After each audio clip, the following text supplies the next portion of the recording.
Dari topik pilihan kita beralih ke informasi emiten pilihan pemirsa dan kali ini masih berkaitan dengan kinerja kuartal ketiga di 2023. Di mana emiten pengolah daging PT Widodo Makmur Perkasa Tbk atau dengan kode saham WMPP mencatatkan kinerja yang negatif pada sisi top line dan bottom line perusahaan di kuartal ketiga di 2023. Pendapatan koreksi dalam 78% secara year on year, sementara rugi membengkak menjadi 2.445% secara tahunan.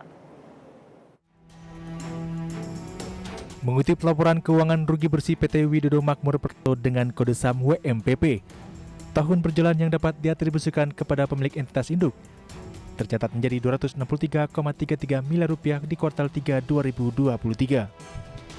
Jumlah itu membengkak 2.445% dari rugi kuartal 3 2022 di Rp10,34 miliar. Penjualan neto WMPP anjlok 78% menjadi Rp737,6 miliar di 9 bulan pertama tahun ini. Turun dalam dari kuartal 3 2022 yang mencapai Rp3,34 triliun. Terdapat penurunan pada hampir seluruh komoditas. Penjualan sapi turun 50,29% year on year menjadi Rp255,70 miliar. Penjualan karkas yang anjlok 93% year on year menjadi Rp133,18 miliar. Dan hanya penjualan ayam boiler, komersial, dan telur yang mencatatkan kenaikan. Penjualan ayam boiler komersial naik 68% year on year menjadi Rp49,33 miliar. Dan penjualan telur terbang 1.384,3% menjadi Rp22,94 miliar. Seiring dengan menurunnya penjualan neto, beban pokok penjualan juga turun 76% year on year dari Rp2,91 triliun menjadi Rp703,73 miliar. Di samping itu, beban usaha turun menjadi Rp127,94 miliar dari sebelumnya Rp202,14 miliar di kuartal 3 2022. Sementara itu, jumlah aset WMPP juga menyusut menjadi Rp5,61 triliun di kuartal 3 2023 dari sebelumnya sebesar Rp6,07 triliun. Berbagai sumber untuk IDX Jenuh.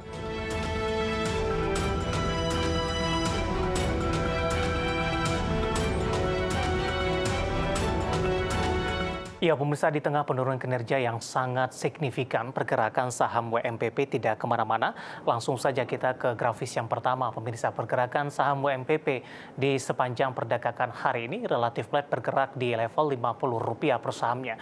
Tidak hanya di sepanjang perdagangan hari ini, namun posisi ini sudah berlangsung dalam beberapa bulan terakhir, pemirsa.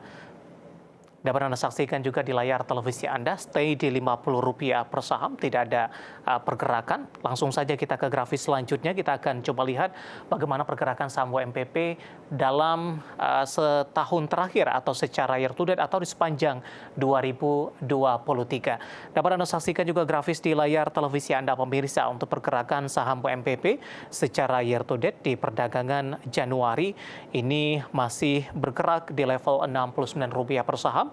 Kemudian di 12 Januari ini mengalami kenaikan yang cukup signifikan dan sudah berada di atas level Rp111 per saham dan tampaknya ini level tertinggi dalam sepanjang 2023. Namun posisi ini tidak berlangsung lama. Mulai dari perdagangan 1 Februari, pergerakan saham dari WMPP terus mengalami koreksi di level 69 di 1 Maret, bahkan di April ini sudah menyentuh di level Rp50 per saham dan posisi ini masih dipertahankan sampai sejauh ini tidak ada pergerakan kemana-mana. Sebelumnya juga sempat mendapatkan sorotan dari Bursa Efek Indonesia, kemudian juga dari sisi manajemen, terutama dari direkturnya juga ikut menjual dari saham ini meskipun harganya terus mengalami koreksi yang cukup dalam. Kita beralih ke grafis selanjutnya, kita akan coba lihat dari sisi valuasi, pemirsa. Dengan beberapa indikator yang ada, kita akan coba lihat dari posisi price earning ratio-nya di minus 4,59 kali, PSR-nya di 1,50 kali, PBV-nya di 0,96 kali, sementara VCFR-nya di kisaran 4,09 kali. Kombinasi secara fundamental, teknikal, dan juga dari sisi valuasi, dan semoga bisa menjadi salah satu referensi untuk Anda.